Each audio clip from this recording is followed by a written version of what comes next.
प्रश्नावली 2.7 में प्रश्न संख्या 1 है, ज्ञात कीजिए। बहुत सारे भाग हैं इस प्रश्न के, 1 2 3 4 5 6 7 8 यानी 8 भाग में यह प्रश्न बटा हुआ है। तो आठों भागों में हमने भाग देना है और आप देखिए 8 के 8 भागों में जिससे हम भाग दे रहे हैं वह पूर्ण संख्या है। 2 5 4 6 4 7 4 5। तो अर्थात आपको जिससे भाग देना है उसको पूर्ण संख्या बनाने की आवश्यकता नहीं है, स्वयं ही पूर्ण संख्या के रूप में दी हुई है। तो काफ़ी आसान है यह भाग देना। तो 0.4 में आपने 2 का भाग देना है। तो 0.4 में जब आप 2 का भाग देंगे तो 2 दूनी कहने से पहले, क्योंकि ये दशमलव के बाद है, तो पहले यहाँ दशमलव लगाएंगे फिर इसमें भाग देंगे। 2 दूनी 4, तो आपका आंसर आएगा 0.2। ऐसे ही यहाँ पर जैसे 35 है 0.35, तो यहाँ पर आप 35 में जब 0.35 में भाग देंगे किसका, 5 का, तो आप दशमलव के तुरंत बाद क्या है 3 है, तो आपने दशमलव के तुरंत बाद एक अंक का इस्तेमाल किया, तो पहले दशमलव लगाया तो 3 का इस्तेमाल कर लिया। अब दोनों अंकों में एक साथ भाग नहीं दे सकते हैं, ये भी ध्यान रखना है कि पहले आपने 3 में भाग देने की कोशिश करी, नहीं गया, फिर उसके बाद 5 लिया आपने, 5 सत्ते 35, तो इसका मान आया 0.75। यह प्रश्न थोड़ा सा इंटरेस्टिंग है, क्योंकि यहाँ पर बच्चे ये ना समझे कि दशमलव के बाद 35 है तो मैं 35 में इकट्ठा भाग दूँ। दशमलव के बाद हर एक अंक का आप एक बार इस्तेमाल करेंगे। अगर एक अंक लिया आपने, भाग नहीं गया, तो पहले भागफल में 0, तब दूसरे अंक का आप प्रयोग करेंगे। जैसे इसमें 2.48 में भाग देना है 4 का। अब देखिए हमारे पास 2 है, 2 में भाग जा नहीं रहा है, तो हमें 4 भी लेना पड़ रहा है। तो पहले हम यहाँ पर दशमलव लगा देंगे, तो आप 24 में भाग दे सकते हैं, 4 6 24। फिर इसमें से कुछ नहीं बचा तो 8 में भाग चले जा रहा है 2 बार, 4 दूनी 8, तो ये हो गया 0.62। इस प्रकार आप इन संख्याओं में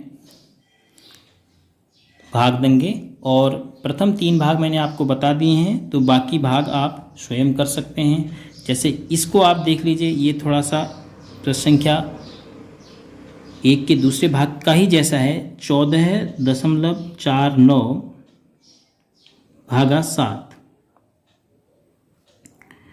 अब 14 में तो 7 दूनी 14 भाग चले गया, बचा कुछ नहीं। अब उतारना हमने इस 4 को है, जो कि दशमलव के बाद है, तो पहले यहाँ दशमलव लगा दिया, फिर 4 उतारा।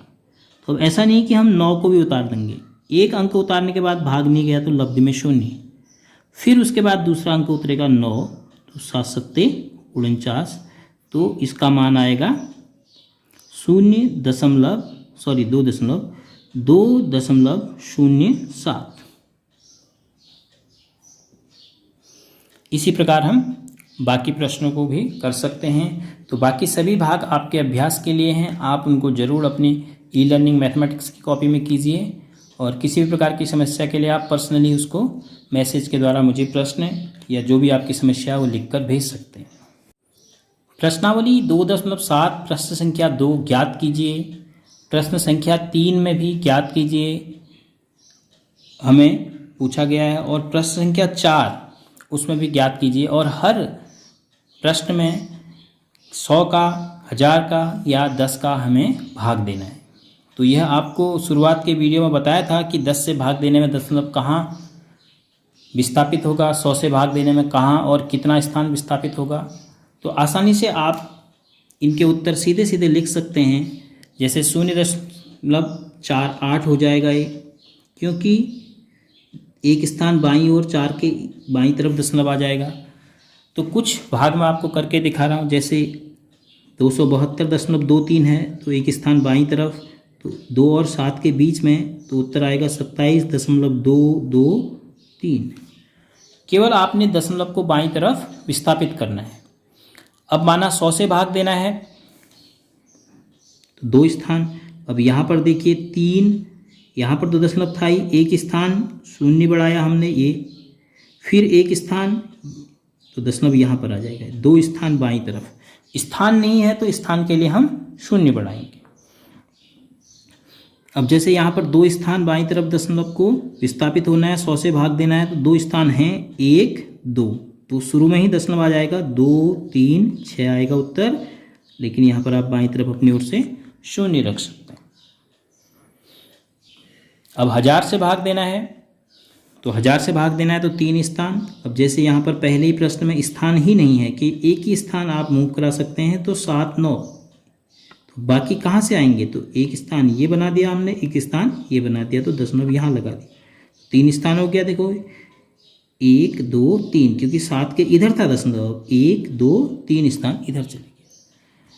तो सिंपल सी बात है कि अगर जहाँ पर आपको स्थान नहीं मिल रहा है आप स्थान बनाएंगे। तो यहाँ पर 26.3 है, तो 2 स्थान तो मिल रहे हैं, तो 0.263, तो मैं क्या यहीं पर रहने दूँ? नहीं, क्योंकि 1 2 3 स्थान आपने विस्थापित करने हैं, तो आपने 2 ही किए हैं, तो आप इसको शून्य बनाएंगे, दशमलव यहाँ लगाएंगे। तो एक स्थान इस शून्य ने बनाया है, तो उत्तर आएगा 0.263। तो इस प्रकार के प्रश्न आपकी कैलकुलेशन स्पीड को बढ़ा देंगे अगर आपको याद रहता है कि 10 से गुणा करने में और 10 से भाग देने में दशमलव कहाँ और कितना स्थान विस्थापित होता है। तो ये बहुत महत्वपूर्ण सवाल हैं, न केवल कक्षा 7 के लिए बल्कि आगे की कक्षाओं के लिए भी, इसलिए इनका आप ज़रूर अभ्यास करें। जो भी हम बाकी भाग छोड़ दिए हैं उन्हें आप ज़रूर अभ्यास करके अपनी कॉपी में लिखें।